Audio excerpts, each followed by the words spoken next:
Hey guys, and welcome back to your one room schoolhouse. If you are new here, my name is Mary Barfield and I'm a homeschooling mama to a second and fourth grader.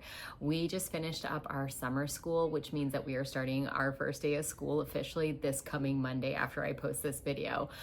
So I will officially have now a second grader and a fourth grader. I can't say rising anymore, which is exciting, but this is also a really good time for me to check in with you guys, tell you all about our summer homeschooling, how it went, all the stuff we did, all the stuff we ended up not doing, because you know that happens with summer school, and all the fun things we did in between. So if you're interested in hearing how all that went, stick around. All right, to start off, before we hop into the curriculum, what was our summer like? So we actually took a full summer break for the month of June, or well, the first 3 weeks of June, I should say. We took completely off. We did no curriculum. The girls had summer camp. My dad came and visited. I went on a bachelorette party. My husband then next week went on a golf trip with some of his buddies. It was a very busy 3 weeks that we had off. I feel like we actually didn't get to relax or go to the pool as much as I thought we would, because we had so much going on. On top of that, I decided that it would be smart to do this home project that I've been wanting to do for years. And I was like, gosh darn it, I'm going to do it right now. I hate our screened-in back porch. I know people think that's like sacrilege living in the South, that I would want to get rid of my screened-in porch, but it is so claustrophobic. It holds in all the pollen, the dirt, the dog hair, y'all. So I finally decided that I was going to do something about it, and I started demoing it, and I just want a covered back porch. That's all I want. I've got a ceiling fan. I'll put in some sun, curtains to keep the sun out. It'll be great. We'll get a screen for the insects. I started that project this summer and I'm still working on it. I'm almost done. I'm just doing the aesthetic stuff. I'm like doing the sanding, the wood filler, the paint. It'll be really cute when it's done. But we can see the light at the end of the tunnel on that project. But that was way more than I thought it was going to be. So that was an undertaking I took on. But so we started officially then summer school June 22nd. So it was the 4th week of June. And I had planned to do 4 full weeks of summer school, but I didn't really take into consideration that we would be gone for one of those weeks for a whole week up in Buffalo, New York, which is where I'm from, visiting my dad and our family. We went up to Canada. We got to see Niagara Falls from the Canadian side and the American side. It was a really good trip, and we got to spend 4th of July up there. But that did take one of those 4 weeks away from me being able to do some of the curriculum. So we didn't get as much done as I thought we would, but that's totally fine. I'm really embracing this year-round schooling moving forward. I used to call myself a year-round schooler, but I don't think I really understood what that meant, because I wouldn't take a whole year to do curriculum. I'd be like, okay, I'm going to finish our regular curriculum in 36 weeks, and then I'm going to do like an extra unit and more stuff on top of it. It's like, no, I'm taking a whole year to get our normal curriculum done. If we want to throw a unit on top of that, that's great. But I'm like truly going to embrace this whole year round. We're not going to start and stop just because it's the end of the year or the beginning of the year. We're just going to lean into it. But with all that being said, it was a really fun summer though. But like I said, we really didn't get to the pool that much.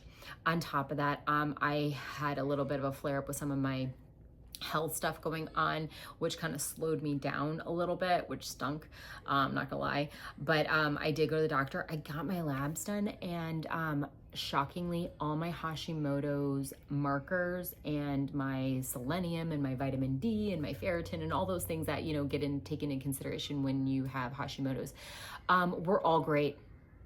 All great. I was like, what is happening? I'm having heart palpitations. I'm having extreme exhaustion, dizziness. I almost passed out when we were walking around in Canada. That was really fun on the street. But I was like, I couldn't figure it out. And my doctor said she thinks that it's actually not my Hashimoto's, because my Hashimoto's numbers were great. My antibodies were still elevated, which means I still have Hashimoto's. It's just my thyroid's operating at normal capacity, thankfully. But I think for me, I think it's actually stress related. So I don't know if you've noticed, if you've been around my channel for a little bit, I've been talking about reducing my stress level by simplifying our homeschool, bringing in open and go kind of, curriculums, things like that. So I'm really taking that into consideration. I am doing some great meditations. I am getting back into working out. and I am feeling better, and my heart palpitations are starting to subside, and I'm releasing things that do not bring me joy and only doing those that bring me joy. That has been a hard one to do, like in all aspects of my life. So that's where I'm at after the summer. It's been a very eye-opening summer. The girls have been doing summer soccer clinics on top of that at night. It's been a fun summer. It's been a busy one. With all that being said, let's get into what we actually did for our curriculum for our summer school. However, before we hop into the curriculum, I just want to make a side note on this. If you guys follow me on Instagram, you already know this, but if you don't and you would like to, I'm going to leave my handle here. I am now very much more active back over on Instagram. I decided that is one of those things that brings me joy. It does. I really enjoy talking to you guys over there. It's a little bit more, I think, direct and personal, and you guys get to see more of the behind the scenes stuff in my stories, but I'm also posting more posts and reels. And actually, you guys, leave down in the comments if you guys have an Instagram. I personally actually like posts better than reels, because reels are so quick and I'm trying to get the information. It's just going by so fast. But people who do like carousels of photos and they put the information in the photos and in the description, I'm like, that's my jam. I can actually follow along with what this person's saying, and I can actually like glean some information from it. So that might be a millennial thing. I might just be old school like that. I don't know. But tell me down below, do you guys like posts or do you like reels? Or do you like both? That's fine too. I'm doing both. I'm doing a mixture, but I tend to lean toward more the posts because I can provide more information, if that makes sense. And reels just feel chaotic to me, if I'm being honest. I'm really bad at them. I like this long form, sit down, chat with you guys, if you can't tell. So that's an aside, just letting you know I'm back on Instagram. I'm active. If you want to get more of the day-to-day behind the scenes stuff, go check out there. I am cross-posting though. I had some of you tell me, hey, I don't have Instagram. I love YouTube. Please, whatever you can, post over on YouTube. And I will be doing that. I've cross-post reels. I think I can actually put the posts also in community here. So I'm going to try that. We're going to be just trying some new things. I'm just really feeling creative and I just really want to lean into it. I'm having fun. And that's the important thing, right? Having fun. So speaking of fun, let's talk about our big unit that we did for this summer homeschooling, and that was an ELA unit from FishTank Learning, the 2nd grade level. It was Cinderella Around the World. This was a massive hit. The kids loved it. I'm gonna do a video, I'll post it after this one. I'm gonna do a full review on this program, everything we did for it. I'm also gonna show you guys, because I've been asked and requested by some of you guys to do a little bit of a, like show you how to navigate the website, how to download the curriculum for free so you can print it. I'm gonna share all that in that video for you. It might be a longer one. I'll leave timestamps for that one. But we really loved this. It was so great getting to read so many different Cinderella stories from around the world, seeing how different cultures impact those different stories, like the commonality, the thread of the traditional Cinderella story that my kids are very familiar with. They could really see then the differences and how culture impacted it. So the books, I'm just gonna fly through them real quick. We read were What is Culture? The Original Cinderella by Marcia Brown, the traditional story. We also read Cinderella, an Islamic Tale. And these books, like, they are so beautiful. The illustrations, the stories were great. Cendrillon, a Caribbean Cinderella. Ye Shin, a Cinderella story from China. The Egyptian Cinderella. I'm tilting them forward because I'm trying not to get the glare going, you guys. Mufaro's Beautiful Daughters. This is an African tale about greatly impacted by Cinderella story. The Talking Eggs. This is more of a Southern Creole folk tale that's inspired by Cinderella. And then The Rough-Faced Girl. This is a Algonquin, what is it? Hold on. An Algonquin Indian folklore tale inspired by Cinderella.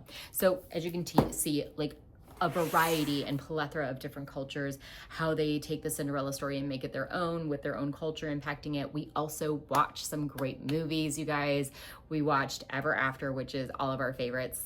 I grew up watching it. I would fall asleep to it. Like, I can quote it verbatim in my sleep, you guys, seriously. We also watched, of course, the 1950s Cinderella cartoon from Disney. We watched the live action Cinderella one, I think it was from 2015. We watched Ella Enchanted with Anne Hathaway. We also watched, what's that for? Oh, fifth, Roger and Hammerstein with Brandy and Whitney Houston. It was very nostalgic for me. The girls really liked it. The funny part is though, I was like, hey, what'd you guys think? Because like, it's just like, these are from my childhood, you know, a little bit. And they said we liked it.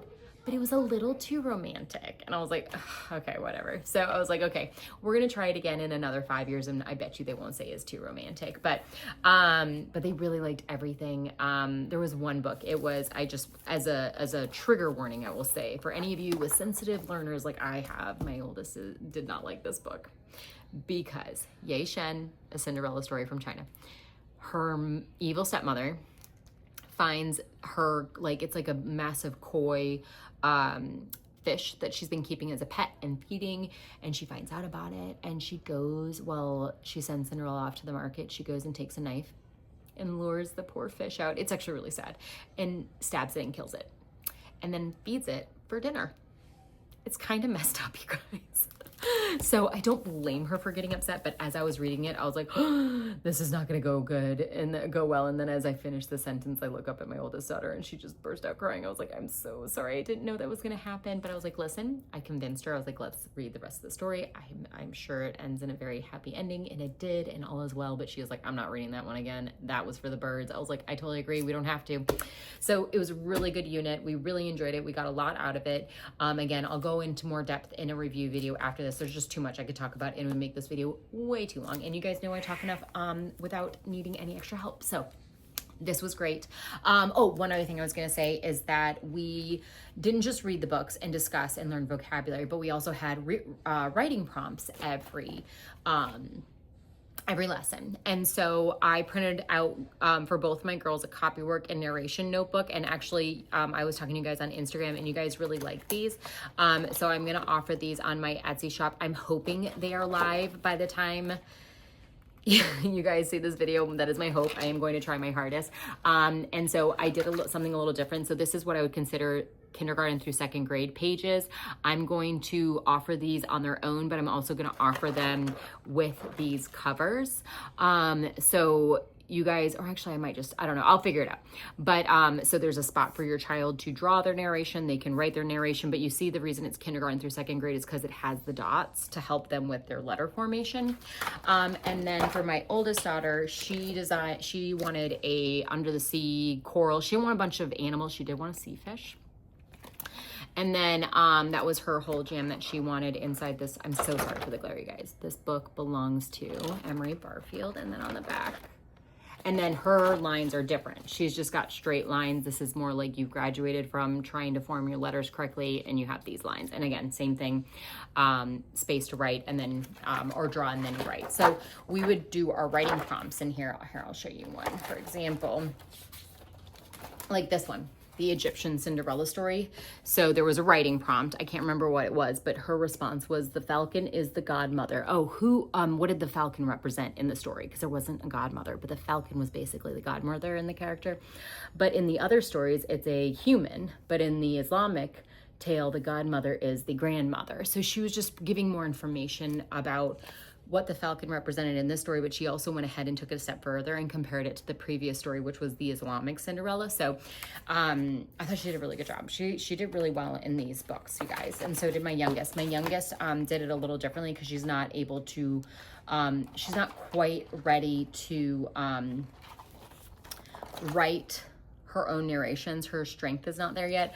So she narrates to me, and then I write it down for her. So here is I make her do the title though, the Egyptian Cinderella. And so the prompt again, the falcon is the fairy godmother, and he gave the rose red gold slipper to the pharaoh because he wants Rodolphus, which is the Cinderella in the story, to marry him. And then she drew a picture.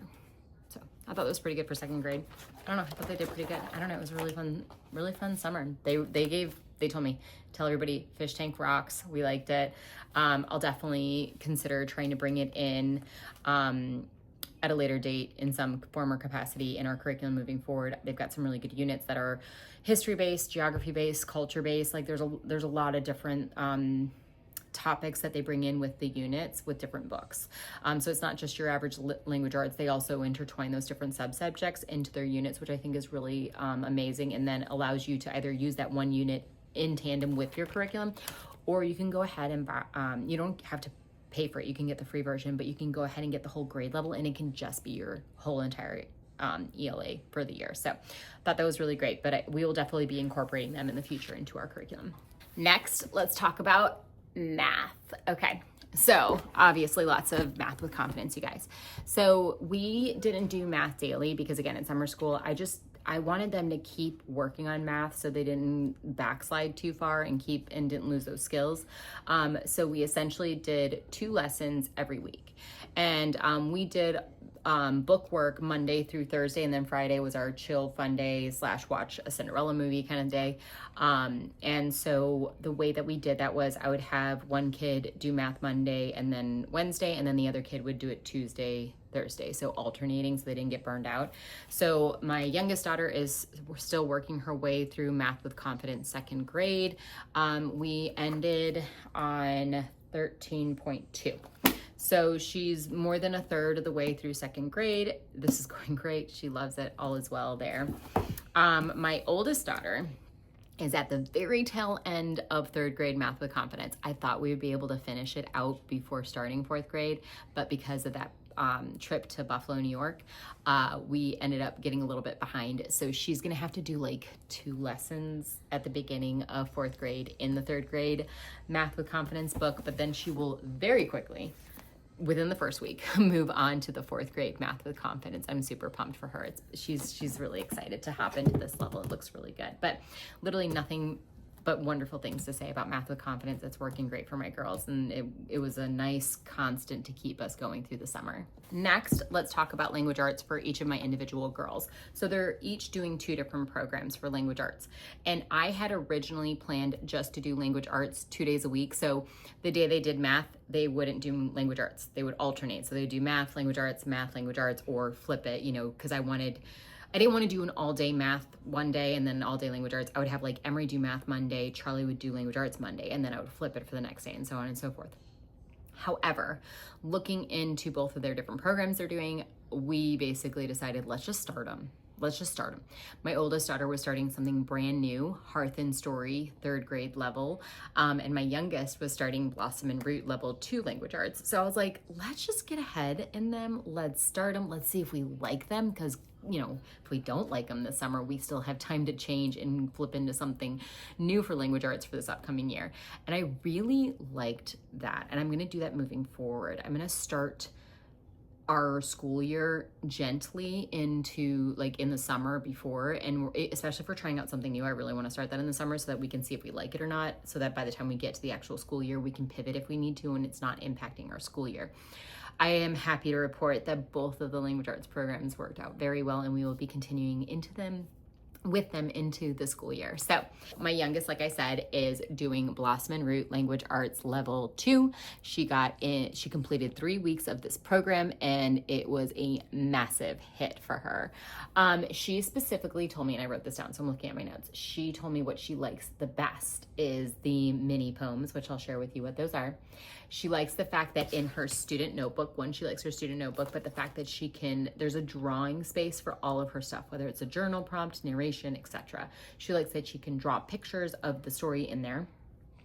She really likes the hands-on creative projects, which I'll share one of them that we're doing with you guys. And she really liked the book selections for the first 3 weeks. So those were her words, what she liked so much about it. And so here, let me share with you some of the creative projects. So when you get into level 2, so level 1 and below doesn't have this, but level 2 has something called Creative Extension Guide. And in here, they show you like some of the stuff that you can do. So this extension project is completely optional, but she really liked this and wanted to do it, so we made time for it.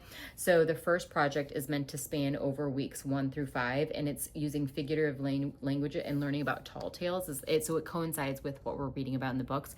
And so the whole idea is to create these photo collages and put your kid in them. You don't do it, she does. So we grabbed some magazines and we grabbed some pictures of her, and she I just love it. They're so cute. We're still working on them. So, cause it's meant to be done over 5 weeks. So you're not stressed. We just do it once a week and we work on it, and we'll be done by the time, week 5 is over, and then we can move on to the next creative project. But so this one I think is so cute. So we cut out this polar bear picture, and then she had me take a picture of her petting something in midair, and then she cut it out. And then what she's going to do up in this space is she's going to write, she's going to tell me a story, and I'm going to write it out here of what is happening in this adventure. Here's another one. How do I show this to you without, here, let me see if I can do this without showing her face. Okay, so this one, there's an owl, and she's going like, she's sticking out her tongue behind it in this, and she's like glued herself on here. So this one, she said, Charlotte and the owl set off on an adventure. They found a silly kid named Charlotte also. The end. Lift the flap for a fun fact. So when she glued this in, she was like, don't glue it all the way. I'm going to just do the top part. And so it's a flap thing. And it says the short-eared owl is one of the owls that hunt during the day. And so she went and got our animal book out and found this owl. And she found it in there, and she found the fun fact, and she put it under the flap. Like, it's just her creativity coming out, and they're just like fun, silly things. But it's not silly. It's really engaging with her. So this is going really well, the project piece of it. So we're really enjoying the creative extension part of this. Really quick, before I hop into the student notebook to kind of show you like some of the stuff we're really liking, I wanted to share that with you, the books we read. Now, at least for the first couple of weeks, each week you're talking about a different literary device, and the book coincides with that. So the first literary device for the first week is onomatopoeia, and the book is 10 Ways to Hear Snow. Now, an onomatopoeia is a word that is a sound itself, or sound like the sound, right? So snack, snack, snack is her like walking through the snow. That's the sound of the snow. Or like this one, this person's like shoveling the snow, scrape, script, scrape, script. And it's meant to like, you know, it's an onomatopoeia. This story, she loved. Loved, loved, loved. We actually used to own this, and I feel really bad because I donated it. And I was like, shoot, I should have kept it. But she really liked this story, and it was a really good one to really drive home the point of onomatopoeia. Does my second grader need to know what an onomatopoeia is? No, but does she, because of the way that we did this and it was very playful and hands-on? Heck yeah, she does. She will never forget what an onomatopoeia is. Same with a simile. So for the second week, we read Seashells More Than a Home. And this whole book is all about seashells and similes of how different shells are like other things. So now she knows that simile is comparing two things using the word like or as. So like here, seashells can let in light like a window. So that's the simile. Seashell is like a window, right? And it's, I mean, there's so, and then they keep going, and every page has a new simile on it. So the whole time I'm reading it, she's pointing out, that's a simile, that's a simile. And I was like, okay. So now she knows what a simile is. And again, we'll not forget it, because it wasn't like me forcing the information down her throat. It was the books that brought it to life, you guys. The third one, how to solve a problem, the rise and falls of rock climbing, of a rock climbing champion. This one, afterwards, she was like, is this a library book? I go, yes, it is. She goes, we need to buy it. I was like, okay. So she really liked this one. It's a picture book. So it's big, and it's all about this person who's climbing, and it's all about, the third week is all about personification. So the rock is personified a ton in this book. And again, before we read it, they introduce what personification is, and it's like pointed out in every 10 seconds. She was like, wait, that's personifying the rock, you know, like, and so she got it, you guys. She has loved the books. They've been a huge hit. We're going to be moving away from more picture books as the year goes on. We're going to be moving into chapter books this year, and I'm kind of excited for some of the ones that we have. I'll be sharing more about those in my monthly updates with you guys. But let's hop into the student notebook. I want to share some stuff in here with you, what we really liked. So one thing I really like is the copywork, because it's not just copywork, which I think has so many benefits, but they also use the copywork to implement grammar. They're teaching grammar through the copywork. So they'll tell you, okay, so do your copywork. So she did it. And then up top, I'm reading this to her. And the whole idea was for her to know that sentences start with a capital letter and they end with a punctuation. And so what she was told to do was underline the capital letter at the beginning of the sentence and circle the punctuation. And then I gave her stickers because she likes stickers. But so I really like how they're doing grammar very gently through the copywork. I was going to share with you the mini poem. So what she was saying she really liked is the mini poem. So this one, I don't have her cut and paste because she's really good at that. I just have her write. I want her to work on her writing more. So she reads her word bank words down here, and then she reads the poetry and then the blanks, and then she goes back and puts the words in where they're supposed to be. There are so many benefits to this that is very organic when it comes to language arts that she doesn't even realize that she's learning. It's sentence structure, it's proper grammar, it's, you know, writing, it's reading, it's spelling. There's so much that comes out of these mini poems. I wish Christina, the creator of this curriculum, would make mini poems for all the levels. Like, I really wish she would. If you're listening to this, Christina, please make mini poems for levels 3 and above, because I think it stops after second level, which stinks, but that's okay. And then another thing that we were really liking that we're doing is, here, I'll show you word lists. Okay, so each week you get a word list. And the idea with this is that it's meant to be encouraging and teaching reading, so phonics. We used it for the first month, or excuse me, the first 2.5 weeks as a spelling list because they were too easy for her. And so instead we flipped it to spelling. And so we'd go over the concept being learned. So like this week it was the letter C can make 2 sounds. And I said, what sounds do they make? And she's like, k, and I was like, perfect. She had learned that previously. And so we were talking about, it can be k as in cake. And then, you know, going through all this, it's all phonics based. And so she got it. She read all these, she knew which one was which, but then they took it a step further under here. And we like what they call kind of bonus words is that some, these are 2-syllable words. And so talking about how C makes the soft sound after E, if it's followed by E, I, or Y, these tripped her up a little bit. These were a little tougher. So I didn't use these for spelling. I continued to have her work on them through the week with reading, and she got them down like the 2nd or 3rd day. So we didn't have to keep working on those. But I still that week use these for spelling. And all I do is I don't do anything serious. I don't like, it's not like we have to go over all of them every day. I pick a few and I say, hey, we're going to go over some of the words that have the soft C sound. She's like, don't tell me. I'm like, I know, but let me help you out, okay? And so I just told her those for the day, and she would write them on the whiteboard. Got them right, great. If not, we would correct and we move on, and I would check the ones that she was good with, and we'd move on to the next ones. And then the next day I might go over the k sounds, like the hard C sound, right? Cat, caught, cut, clam, etc. And it's working really great for her. It's very gentle and organic, but it is like working right now for us. So I don't know, the words might get harder. So this is the thing. The words might get harder for her. I don't know, I'm looking at these word lists and I think she'll be fine. She can read them, no problems. But they might be almost too hard for her to do spelling with. So I might stop that and just have her read them. And I'm not gonna worry about spelling right now. She's in 2nd grade, she's also super young for her age. I'm not really big on spelling being a super serious thing anyways. So if that becomes a problem, we'll stop the spelling, because reading, which is decoding, versus spelling, which is encoding, are 2 very different skills that your brain is able to do. So just because you can read it doesn't always mean you can spell it, and it could be too hard, even though it's easy to read for her. So we'll just kind of assess that as we go through the year, and I'm not going to worry about it, frankly. I'm really not. It's wild, I know, because I normally worry about this stuff. I'm letting go because she's doing copy work, she's doing narration, she's reading, she's doing all these things. I'm not worried about spelling, I promise. I think she'll be great. So those are the things we have loved about Blossom and Rate so far, and it's going so well. Oh my gosh, so excited. And she's very excited, which is the important thing. She's excited about it, which means it's a happy time doing language arts. I wanted to share some of the books that she's read this summer. Also, this is by no means all of them, because she has read a lot more, and a lot of them came from the library, so I just don't have them on hand. But I was going to kind of show you some of the books so you could see what she was reading. So she has been reading some of her, these are the Good and the Beautiful 2B level readers, and it's a whole series that I got for her called Silver Tales. So she read Glenn and His Goat, Find Grandpa's Gold. So this is kind of like the level she's reading right now, to give you an idea.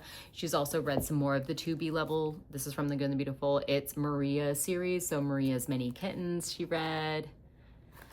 And then she read Maria's Many Cookies. So you can see great illustrations.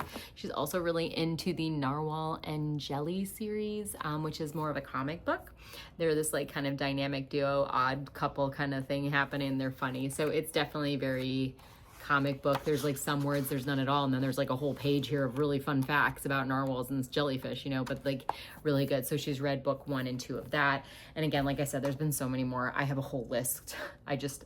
A lot of them are from the library, and frankly, some of them are all over our house and I just can't find them. But those, I just want to kind of give you a sample size of what she's been reading this summer. Okay, last but not least, let's talk about my oldest daughter's language arts. She, like I said, is starting a new program and she's been loving it. It's Hearth and Stories, 3rd grade level. Now my daughter is going into 4th grade. However, we decided to start with the 3rd grade level based on the writing, if I'm being honest. Really the writing and the spelling, but mostly the writing level. She needed to be at the 3rd grade level. I think that Hearth and Story is probably a little bit more advanced. And I know a lot of families actually go a grade down per the Facebook group and all the other groups. So I know we're not the only ones doing this, but it has been the perfect fit, y'all. It's been perfect. Also, we really like the books and we didn't want to miss out on them. Going into 4th grade, we would have missed out on the 4th grade level books. And that has not changed now after reading the first book. We haven't finished it, but we're halfway through it. That has not changed. Our opinion is still, we love the books. We're so glad we did this level and not 4th grade. So I went ahead and asked my daughter what she likes most about it. And she said everything. And I was like, okay, but like, if you had to tell me which one was your favorite, what would you say? She was like, what do you mean? Like, everything's my favorite. And I was like, okay, but like, let's start going through it. So I went through it with her and I'm going to read what she told me. So after we got past the she loves everything, she went ahead and told me the book, The Lost Library, which is the first one we're doing from the novel studies. She is loving the story. Is very interesting. There's a lot of foreshadowing. There's a lot of concepts in here that are kind of hard for a child to like. There's a lot of inferring. Is that a word? You know what? Inferring. Y'all, oh my God, help me. I teach my kid. Okay. There's a lot of inferences that happen. I'm going to go with it. I think that's the word. Where you have to kind of like take the context clues and figure out what people like, oh, that might mean this, or that's foreshadowing to something else about to happen. It's got some complexity in it like that, but it's still at a child's level and it's very interesting and fun. There's a bit of a detective theme going on. It's really cool. So she's really loving the story. We went ahead and purchased this, even though it was at my library, because I actually forgot to put it on hold from the library, and we were like, it was the next day and we were going to start it. And I was like, well, Amazon will ship it to me overnight, so let's do that. And I'm glad I did because she's really enjoying it. So it's a keeper. I'm glad we did that. I might buy the other ones too, even though we can get them from the library. It's always good to have good literature in your house, and they're not expensive. They're like $5 to $7 books. So the book, she loves The Lost Library. So the other thing that she is really enjoying about Hearth and Story is there is a component to this level, the 3rd grade level, that's called breakfast cereal, and she gets to pick her own series to read on her own, and then she follows the prompts and she does like, it's like reading comprehension, learning about the plot and setting and all this stuff. And she's like, I get to pick a whole series. I get to read this whole year. I was like, yeah. So she picked Zoe and Sassafras. It's a 6-book series, and she's already finished the first book. She already read it. She read it, I think, in a week. So that wasn't that hard for her. She was like, this is so good. And she was eating it up. So I think she's going to blow through the breakfast cereal component really fast. But she said she really liked the fact that she got to pick her own series. So those were the two that she told me are her like most favorite. So it's the reading. It's really that's what's really getting to her, that she likes the most. So here is the binder I wanted to kind of talk about. So I'm this way. Hearth and Story. So this is her binder. She watercolored the front page, which was part of her first lesson with brain food. We are doing all the components in 3rd grade except for grammar. We are doing something else, which I'll talk about next. But I kind of wanted to talk about a little bit about each of the levels. So I'm going to hold it up for visual purposes if I don't hurt myself with this binder. Give me a second here. Okay, so here's the novel study for The Lost Library. She told me she is really, and I am too, enjoying the work pages, the comprehension questions, the critical thinking questions. I mean, there's just so much in here that is really like, she is loving. Like I said, we're about halfway through the book. I've lost it. Here it is. We're about halfway through this book. The novel studies are a big hit. I wasn't sure how this was going to go because she has never done a formal novel study. So I was like, oh my gosh, cross my fingers, this goes well. It is going super well. So I'm glad we started our first one with Hearth and Story.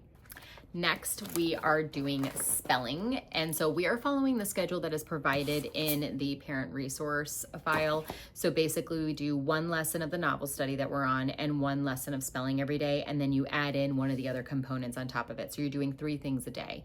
It is going really quickly. It is not super cumbersome because I had somebody, I think, ask, it was on Instagram on one of my stories, saying you're doing 3 different language arts, like novel studies. So Cinderella Unit, the novel study for this, and then my youngest daughter's novel studies. I'm like, it's really not, I promise it's not as heavy lifting as it seems. The Cinderella unit probably was the heaviest. This is super easy to do. My youngest daughter's books have not been hard. It's not, I promise, but also we really like to read, so it's okay. But so for spelling, the way that this program does it, it's like your traditional, what's it called? It's like your traditional spelling, you know, you get a list and you work on it Monday, Tuesday, Wednesday, Thursday, and then you have her final test on the last day. This is going really well. She actually did really well. The funny thing is during the final training, the pre-test, she got all of them right. She literally wrote B-E-A, cuz. And I was like, girl, you spelled this wrong. And she knows how to spell because. And this is the thing. I, as her teacher, know that, right? I know she knows how to spell because. But I still told her, I was like, you got 9 out of 10. Because she likes it when I grade her. Otherwise, I wouldn't care. But she's like, wait, no, it doesn't have an A in there. I was like, well, you wrote it. And so I was like, it was a conversation about being more careful, right? You knew the word. If you were in school, they would have marked it wrong. And she's like, no, I know. But this is actually working for her. This traditional style of spelling, you know, a spelling list is working great for her. So I'm really happy with this. Next, she is loving the writing, which I am super pumped about because that was the thing I was the most nervous about because we haven't done any kind of true formal writing. We were doing more Charlotte Mason before this, copywork, narration, that kind of stuff. She's doing really well with it, you guys. The first lesson of writing, she did a time capsule. So do not open until the end of this year. She did a time capsule paragraph because this level, it starts you off with writing a really strong sentence the first couple lessons, but then you dive very quickly into writing a really strong paragraph. So this level is all about writing a really solid paragraph. So they're like, don't worry if it's not great. Don't worry. Don't get nervous. You know, write the best you can. And then they're like, by the time you're done with this program at the end of the year, you're writing, you'll do another paragraph. You'll see how far you've come by looking at the time capsule paragraph in the back. I'm so excited. So, but she did really well with her paragraph. I was really impressed because she really hasn't written a lot of paragraphs, if I'm being honest. So I didn't know how that was going to go, but I read her paragraph and I was like, that was really good, girl. Like, I was really impressed. So I'm really liking this writing program. It's really jiving with her. She just said she really loves it, you guys. So I'm very pleased with the writing. Next, we have poetry, which is poetry in tune. So this level is all about comparing a poem to a song. And so the way she has it set up is you have the poem, which is behind these pages. So these are these are the first 2 poems. So like, let's talk about Block City. That was the one she was most excited about. You can color them, they're coloring pages. So she reads the poem first. Then she colors the poem while I would scan this QR code and she would listen to Everything is Awesome by Tegan and Sarah from the Lego movie. And then she would listen to that while she was coloring Everything is Awesome. Okay, you guys know what I'm talking about. And then at the end we would discuss. So we would do all these discussion questions and it was a really good conversation about how they were same, different, etc. It's going really well, you guys. It's really fun, the idea of comparing the poetry to music. And then brain food, if I'm being completely honest, we have only done 1 lesson per the schedule the first 3 weeks, and it was designing her watercolor of her Minion front cover. So we haven't really gotten into this, so I really cannot give you a commentary on how it's going yet. The first lesson was great because she got to watercolor and she loves watercoloring, so that worked out perfectly. So all in all, Hearth and Story is 5 out of 5 stars. We are loving it. It is working really well for her. You know, my original thought was to have my youngest daughter move into Hearth and Story, and I feel confident that I can do this after Blossom and Root level 2. But I'm also realizing my kids are different, and I might actually keep my youngest in Blossom and Root if that's going really well. I might bring in some components of Hearth and Story to kind of like give her a little bit more maybe like structure with writing. Maybe I'll bring the writing component. I don't know. She's really liking the Evan Moore 6 trait daily writing. I don't know. The point is I guess I'm prefacing with you guys because I was like, oh, my whole idea was I was going to do Blossom and Root level 2 with my youngest this year, then move her into Hearth and Story because they just don't have a 2nd grade level this year for her to work on. So I was like, let's do Blossom and Root. But honestly, Blossom and Root is driving with her, and I'm just starting to realize that my kids are 2 different people, and they different types of programs speak to them a little bit better than others. So I don't know, we'll see. But either way, we are really liking Hearth and Story for my oldest. It is speaking to her on so many levels, so we're gonna keep on keeping on with Hearth and Story. I think we might have found our language arts program for the long haul, y'all. I don't want to speak too soon, but it's been a very good first 3 weeks, y'all. So good. And before I talk about the reads that my oldest daughter has done, I want to just briefly touch upon Beowulf's grammar. Now, I could have done Hearth and Story grammar, but I'm not gonna lie, this looked so good. It was so hands-on and fun and creative, which is what my oldest daughter really likes. And she saw it and she's like, ooh, I wanna do that. And the first couple of lessons that we've done have gone really well. We've talked about the 8 parts of speech. We're just, you know, touching like the first little bit of it. We really haven't gotten too far into it yet, but it is going really well. So nothing but good things to say so far. Again, we've only done like 3 lessons, I think, so far in here because we're spreading it out. We're doing this whole program over 2 years. But so far, so good. If it doesn't go well at any point, I'm just going to drop back and do Hearth and Story grammar, which we already have because we bought the 3rd grade bundle. But really liking Guest Hollow's Beowulf grammar. So one thing real quick I wanted to share with you before we move on to the reading list for my oldest daughter. And also if you have kids around, tell them to boot, scoot, boogie. Because you might want to take this idea.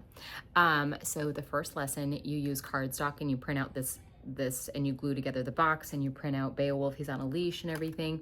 And it's all talking about how Beowulf is inside the box and then outside the box, which is like a preposition, right? You're just talking about grammar. And it's kind of introducing the concept of grammar, but also what we are using this, and I got this idea from Nicole at the Mindful Homeschooler. I'm writing notes to her from Beowulf, and I do it in my left hand so it looks like chicken scratch so they don't know it's my handwriting. And her first note that she got from Beowulf is it was happy birthday, Emery, because it was her birthday last week. And she was like, is that you? And I was like, no, I didn't do it. I'm terrible at lying, y'all. So the ruse might only be kept up so long, but I thought I'd share that with you in case you have a kiddo who might like something like that. And I thought it was a really good idea, and I totally stole it from Nicole. So, but this is the kind of stuff that you do in this grammar. That's why it's kind of fun and different. And that's why we decided to try it out and use it over the Hearth and Story, which is your more traditional grammar program. But again, like I said, if this becomes too much or too burdensome, or we end up not liking it anymore, totally okay with switching over to Hearth and Story grammar. Okay, last but not least, again, I was going to share like a sample size of the books that my daughter has read this summer because, again, some of them, or actually a lot of them we got from the library, and some of them are like scattered all over the house and I cannot find them and I don't know where they are. So obviously she's read Zoe and Sassafras, the first book for her cereal, breakfast cereal from Hearth and Story. I'm holding this up, but this isn't the right one. She read the 3rd grade detectives book 3 and 4. One is from the library and one we own, but I cannot find it.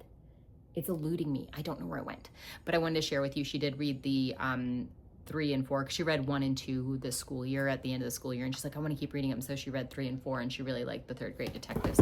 To kind of show you like the reading level, this is what it is if you're looking for something. They're shorter chapter books, super easy to digest.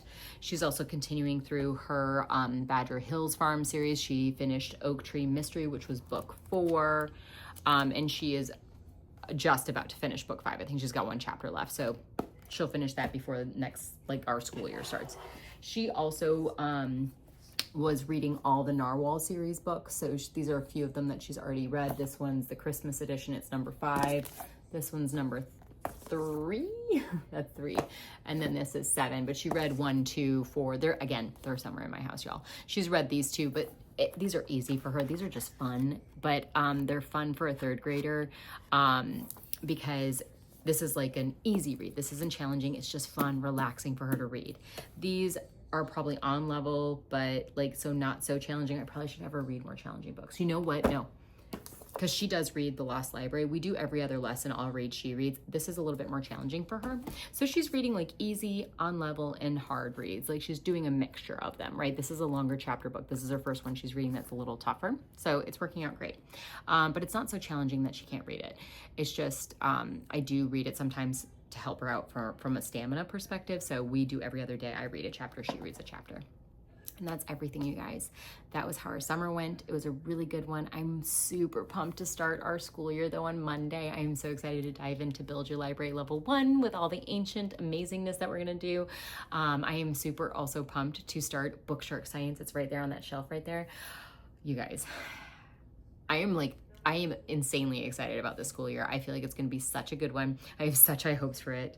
I think it's just going to be probably our best year ever. I feel like we've really slid into what we like and what we don't like. And, you know, I feel like we've just really found ourselves in our homeschooling. So I'm gonna stop rambling. If you guys have any questions about anything I talked about in this video, leave that down in the comments. If you enjoyed this video, give it a thumbs up. And if you are new to my channel, hit that subscribe button. And I'll see you guys in the next one, which will be a review on the Fish Tank Cinderella Around the World curriculum. Bye, y'all.